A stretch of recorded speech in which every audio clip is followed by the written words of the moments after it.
Hola, ¿qué tal? ¿Cómo están? Mucho gusto. Mi nombre es Silvia Ojenberg. Quiero agradecer a Laura Smuch y su espacio, el cual ella lidera, Tribu de Sabias, por darme esta oportunidad, por darnos esta oportunidad de charlar acerca de un tema sumamente interesante. ¿Cuál es nuestra parte sabia? Y con esa parte sabia que tenemos, ¿cómo estimulamos la aparición de la sabiduría en los otros, en quienes interactúan con nosotros? Quiero contarles quién soy, además de mujer, madre, hija, esposa y muchos otros roles maravillosos que la vida me dio. Soy médica clínica, médica de familia, trainer en programación neurolingüística, coach ontológico y también formada en otras disciplinas para el bienestar, Reiki, mindfulness y otras más. Y la verdad es que lo que ejerzo es una medicina integrativa. Trabajo como médica en planta, trabajo también como coach y también como docente. Cuando Laura nos propuso esto, para mí fue una controversia, porque lo primero que me pregunté es, ¿realmente yo estimulo la parte sabia de quienes interactúan conmigo? Y si lo hago, la manera en que yo creo que lo hago, ¿es tan así? ¿Es así? Entonces me dispuse a hacer como una pequeña encuesta en las personas que en lo cotidiano, desde cualquiera de mis roles, especialmente los profesionales, interactúan conmigo y si sienten que yo estimulo su parte sabia. Y si lo hago, ¿cuáles son los recursos que ellos piensan que yo tengo o que yo utilizo? Porque a lo mejor desde mi mirada son muy distintos a la mirada que me están prestando mis alumnos, mis coaches, mis pacientes. Las respuestas fueron sumamente interesantes y por dos factores fundamentales. Una, porque eso obligó a aquellas personas que me respondieron a hacer una síntesis y un propio recorrido de su camino de crecimiento personal. Así que fue un ejercicio extra al darme una respuesta a mí para ayudarme para este encuentro de hoy. Y por otra parte, lo curioso es que aparecieron muchas palabras como común denominador, o sea, se repitieron muchas definiciones de aquello que la gente siente que son mis recursos particulares para ayudarlos. Quiero contarles que cuando yo me desempeño en cualquier área de mi vida, siempre tengo una misión muy presente, que es ayudar. Ayudar desde lo profesional, desde lo familiar, desde la amiga, desde la vecina, desde la ciudadana. Entonces, esa es mi misión en la vida y conecto permanentemente con eso para tener y poder cumplir un objetivo que también para mí es fundamental, que es el hecho de disfrutar de todo aquello que hago. Aún hay situaciones de las que es difícil disfrutar porque son situaciones límites, situaciones complejas, situaciones tristes, duras, pero sin embargo, procuro disfrutar de poder estar ayudando a un otro, de tener en ese momento el interés, las ganas, la capacidad o capacitación para poder estar ayudando a un otro, para poder estar junto a ese otro y también tener este reconocimiento, esta bendición que el otro hace, que es confiar en mí. Y eso es fundamental y es una guía en mi vida. Muchas veces también decimos, tengo que ir al supermercado, tengo que hacer esto otro. Y ahí deja de haber disfrute, ¿no? Porque están esas creencias. Cuando hablamos tengo que, debo, estamos hablando de creencias y no de realmente lo que queremos hacer. Entonces, ¿qué pasa si transformo ese tengo que, vamos a dar el ejemplo del supermercado, por un quiero? ¿Y ese quiero con qué me conecta? Y con esto también a mí me sirve mucho para atravesar el día a día cuando hay una serie de tengos que y los convierto en quiero y eso de convertirlos en quiero me hace pensar qué parte amable, qué parte disfrutable, qué aspecto apacible o de armonía tiene esto que voy a hacer para mí. Bueno, a lo mejor voy al supermercado y además de comprar puedo pasear por algunas góndolas donde no voy a comprar nada, pero puedo deleitar mi mirada, ¿no? O puedo estar en libertad por la calle en lugar de estar encerrada en mi espacio de trabajo. Entonces, esos también son aspectos de mi vida que los uso en lo cotidiano y que los ofrezco, ¿no? Conecten con su misión, conecten con su capacidad de disfrute, hablen de un quiero y no de un tengo que. ¿Y qué cosas me dijo la gente? La gente me habló acerca de escuchar. Me comentaron que, bueno, que yo los escucho muy atentamente. Y saben ustedes que escuchar es este acto de oír más prestar atención, oír más interpretar. Para eso tenemos que silenciar nuestra mente y estar en el aquí y en el ahora para el otro. Dicen que los médicos interrumpimos a quien nos está comentando, al paciente, a los 11 segundos que nos está hablando. Entonces creo que es un ejercicio muy importante este de escuchar sin prejuicios, escuchar en armonía, esbozando una leve sonrisa, una cara pacífica. Esto es fundamental porque el otro nos está viendo del otro lado y nuestros gestos, más vale un gesto que 1000 palabras, ¿no? El 93% del lenguaje es no verbal y en este escuchar también tenemos que cuidar de nuestro lenguaje no verbal. ¿Saben ustedes que un 95% de los cursos son para hablar, nos enseñan a hablar, pero solo un 5% nos enseña a escuchar? Así que es que esto es sumamente importante. Y después me hablaron muchos acerca de la empatía. Y cuando hablamos de empatía es esto desde la programación neurolingüística de ponernos en segunda posición, en el lugar del otro, desde lo cognitivo, desde lo emocional. Cuando hablamos de simpatía es distinto. Yo escucho al otro con compromiso, pero no me estoy poniendo en el lugar del otro. Lo hago con atención, con compromiso, pero todavía no estoy vivenciando lo que le sucede, no lo estoy pasando por mi cuerpo. Y después está la compasión. ¿Qué es la compasión? Es esto de empatizar para luego pasar a la acción, para ayudar al otro a hacer algo con eso que le está sucediendo. Y en esto de la empatía es muy importante la mirada, ¿no? Y esto los pacientes también, y los coaches, los alumnos, hablaron, ¿no? De la mirada, cómo uno los mira. Y cuando estamos mirando, también a su vez estamos escuchando.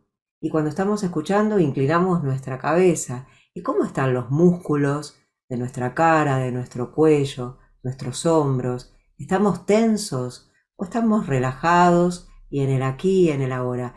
Y este lenguaje, quien es nuestro interlocutor, lo entiende muy bien. A veces no a nivel consciente, pero sí a nivel inconsciente. Entonces esto de poder empatizar y después qué tono de voz utilizo, ¿no? ¿Cómo acompaño con la voz? La voz es un instrumento fundamental y sirve para persuadir, ¿no? ¿De qué manera persuado con la voz? La voz es nuestra huella digital. No se parece la voz de una persona a la de otra, no hay dos voces iguales. Muchos de mis pacientes o mis coaches se llevan grabaciones también, mis residentes, grabaciones mías, porque les sirve para ayudarlos, para aconsejarlos, para acompañarlos, para una meditación. Y es importante en esto qué volumen de voz utilizamos, qué tono, qué pausa, qué timbre de voz utilizamos, la velocidad en la que hablamos. Dicen que una voz confiable o que da sensación de confianza al otro es una voz de un volumen un poco elevado, es una voz grave y que habla con cierta velocidad, pero obviamente esto también lo tenemos que hacer de acuerdo al cual sea el mapa de nuestro interlocutor. No todas las personas son iguales, hay tantas posibilidades como personas existen, por lo tanto también tenemos que adaptarnos a cómo escucha el que está del otro lado, porque uno dice lo que dice y el otro escucha lo que escucha. Muchos hablaron acerca de contar historias. A mí me gusta muchísimo contar historias. Y las historias, lo importante es conectarla con la historia, sentirla, apasionarse con la historia. Obviamente ahí la gestualidad, la voz tiene mucho que ver. ¿Y por qué son tan útiles las historias?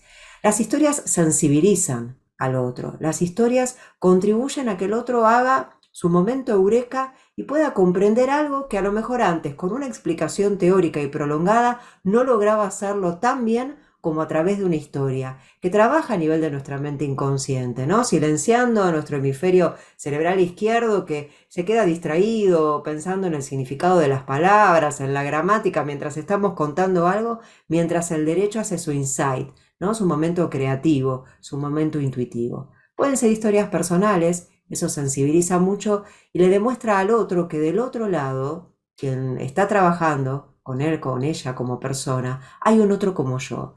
Hay alguien que sufre, hay alguien que tiene dolor, hay alguien que se angustia como yo. Y esto la gente lo agradece mucho y es muy necesario. A veces las historias ya son historias creadas, historias inventadas, pero que sin embargo también ayudan a conducirse al otro, a comprender. Y a veces hay conceptos científicos que uno los vierte como historia. Y eso también, esa información muchas veces hace de soporte, consolida la información que le estamos dando, la explicación, lo que queremos ayudar al otro que pueda comprender para poder desarrollarse. Y también es importante esto de acompañar. ¿Qué es acompañar? La gente me decía, porque usted nos acompaña. Acompañar tiene que ver con acompasar. Acompañar tiene que ver con seguir el compás del otro, el ritmo del otro, respetando sus tiempos. Siempre hay una historia, ¿no? Una poesía que habla acerca del hombre que le dice a Dios que había visto a lo largo de toda su vida las huellas de Dios junto a las suyas a lo largo de su camino de vida. Pero sin embargo, en los momentos más difíciles no había visto esas huellas. Y es ahí cuando Dios le responde, es que hijo, yo en esos momentos difíciles te estaba llevando en brazos. Y creo que cuando nosotros acompañamos al otro, de alguna manera lo estamos llevando en brazos, lo estamos conteniendo. Y cuando hablamos de contener, no es esto de frenar una emoción. Las emociones hay que dejarlas fluir porque son energía en movimiento. Sino hablamos de sostener, ¿no? Como esta historia del hombre con Dios. Te estoy sosteniendo. ¿Y cómo te sostengo? Te sostengo con mi escucha, te sostengo con mi mirada sincera y atenta, te sostengo con una palabra, ¿sí? Simplemente con ese estar disponible para vos. Eso también fue destacado por aquellas personas que consulté. Y me hablaron también acerca del reconocimiento, el reconocimiento de sus aptitudes. Y creo que sí, que para motivar, nadie puede ser motivado desde un estado emocional negativo. Nadie puede creer que puede crear algo desde un estado emocional negativo. Nadie puede resolver un problema adecuadamente desde un estado emocional negativo. Si todo el tiempo estamos señalando el error en el otro y no nos tomamos el tiempo, el espacio y el lugar, porque esto tiene que ser dado con las condiciones adecuadas, dónde, cuándo y con quiénes y cómo le digo al otro que lo reconozco. Y poder señalar al otro sus virtudes, sus dones, aquellas cosas que bajo mi criterio tiene la capacidad y que las hace muy bien. Porque ese estado emocional inmediatamente de nuestra mente inconsciente se va a activar liberando una química endorfínica, una química oxitocínica, que nos va a permitir ser más creativo y poder llegar a la resolución de ese problema de salud física, emocional, mental por el que estamos consultando, o de eso que queremos aprender y que nos creemos que nos cuesta aprenderlo, hasta que estamos en el estado emocional adecuado. Mucha gente habló acerca de los consejos y ahí fue algo crítico para mí, porque un coach no debiera dar consejos, ¿no? Entonces empecé a buscar qué quiere decir esto de aconsejar. Y según la OMS, habla que cuando nosotros estamos reconociendo a alguien y aconsejando a alguien, esto es un proceso cuyo fruto son las decisiones sabias. Así que yo empecé a pensar, es verdad, las cortes tienen consejeros, las distintas iglesias, los gobiernos tienen consejeros. Entonces, esta palabra de que tiene que ver con el consejo, tiene que ver con vertirles una idea y siempre preguntarles si les parece, si están disponibles para que les dé mi opinión, si les interesaría saber lo que pienso, no espetarlo directamente, sino primero preguntarle al otro si está disponible para que le dé mi opinión, para que le dé mi consejo. Eso es sumamente importante y diciendo la verdad. También los consultados hablaron de mi sinceridad y a veces la gente se jacta, ¿no? De esto, yo soy muy sincera, es un defecto que tengo. Yo siempre digo, porque para mí la verdad es un valor, que hay que decir la verdad sin crueldad. Entonces uno tiene que encontrar las formas, calibrando al que tenemos frente a cada uno de nosotros, cómo decirle esa verdad. Y volvemos al cómo, al dónde, al cuándo y el con quiénes. Hay cosas que no se pueden decir en cualquier momento, ni de cualquier manera, ni en cualquier lugar. Entonces, sí, la sinceridad es un valor muy importante, la honestidad, la verdad es un valor para mí muy importante, pero el cómo digo esa verdad, el momento en que elijo decirla, también es fundamental. La tranquilidad que también han comentado, creo que eso viene de la mano de sentirse uno seguro en lo que hace y estar alineado en cuerpo, mente y espíritu, ¿no? Actuar según lo que pensamos y sentimos, en congruencia. Y creo que ahí uno puede estar tranquilo verdaderamente.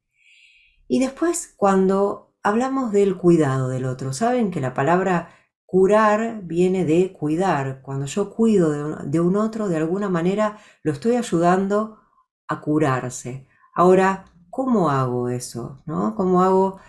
Y saben que la palabra cuidar, según los derechos, tiene que ver con la vigencia de los derechos humanos, ¿no? Hablan de cuidar a un otro, son un conjunto de actividades y recursos que están basados en la vigencia de los derechos humanos. Qué bárbaro, cuando estamos cuidando a un otro, estamos cuidando sus derechos humanos. Y como médica me pasa, el paciente tiene derecho a decirme que no quiere seguir este tratamiento. Y eso es respetar el principio de autonomía. El paciente tiene derecho a decirme que no se quiere sacar sangre o hacer un determinado estudio más allá de mis explicaciones. Y eso es respetar un derecho humano, que es el principio de autonomía. El coachee vuelve a la semana siguiente, a los 15 días, y me dice: Silvia, no hice nada de lo que me dijiste, hice todo lo contrario. Y yo en ese momento le digo: perfecto, porque es tu derecho. Yo estoy para cuidarte, yo estoy para acompañarte, pero tu derecho es, a partir de lo que yo te acompaño, a tomar tus propias decisiones. Y de eso se trata cuidar al otro para que sea capaz de tomar en un presente y en un futuro, sin depender de nosotros, de sus propias decisiones. Y también hay algo muy importante que les mencionaba, ¿no? La pasión, colocar la pasión en todo lo que uno hace, conociendo nuestra misión y haciendo eso que amamos. Y cuando hacemos eso que amamos y hacemos eso que nos hace bien y hacemos eso que le da sentido a nuestras vidas, aparece este término del japonés, el ikigai, ¿no? Eso que da sentido a nuestra vida. Dicen que quienes sobrevivieron al campo de concentración eran quienes tenían y encontraban un sentido en su vida, quienes tenían un proyecto más allá de las rejas. Y a veces tenemos rejas virtuales que nosotros mismos nos ponemos en la vida. Y es el momento de tener un proyecto por pequeño que sea, ¿sí? Y esta razón de ser, así como Viktor Frankl en su libro El hombre en busca de sentido, habla de la resiliencia, de esta capacidad de tocar fondo y volver a la superficie. Y esto es a través de un proyecto, de un ver más allá de nuestras propias rejas. Lo mismo dice el Ikigai, ¿no? Esta razón de ser que tenemos en nuestra vida, haciendo lo que amamos, lo que nos sale bien, lo que nos gusta hacer y lo que otros necesitan. Entonces yo les propongo esto. Estos son, digamos, lo que yo puedo aportarles acerca de mis aspectos que utilizo y que los demás me cuentan qué es lo que ha despertado su parte sabia. Y que trabajemos en red, ¿sí? Desde la colaboración generativa, donde el todo es más que la suma de las partes. Ayudarnos entre todos, ayudar al otro como quisiéramos que nos ayuden a nosotros. Escuchar, mirar, atender, cuidar, comprender, resaltar los dones del otro y reconocer al otro como quisiéramos que nos reconozcan a nosotros. Y como todos vinimos a este mundo a hacer un regalo y a sanar una herida, si no tuvimos alguna de esas cosas, es la oportunidad de ofrecerlas al mundo, porque seguro el mundo nos va a despejar y las vamos a recibir también. Muchísimas gracias y un abrazo para todos.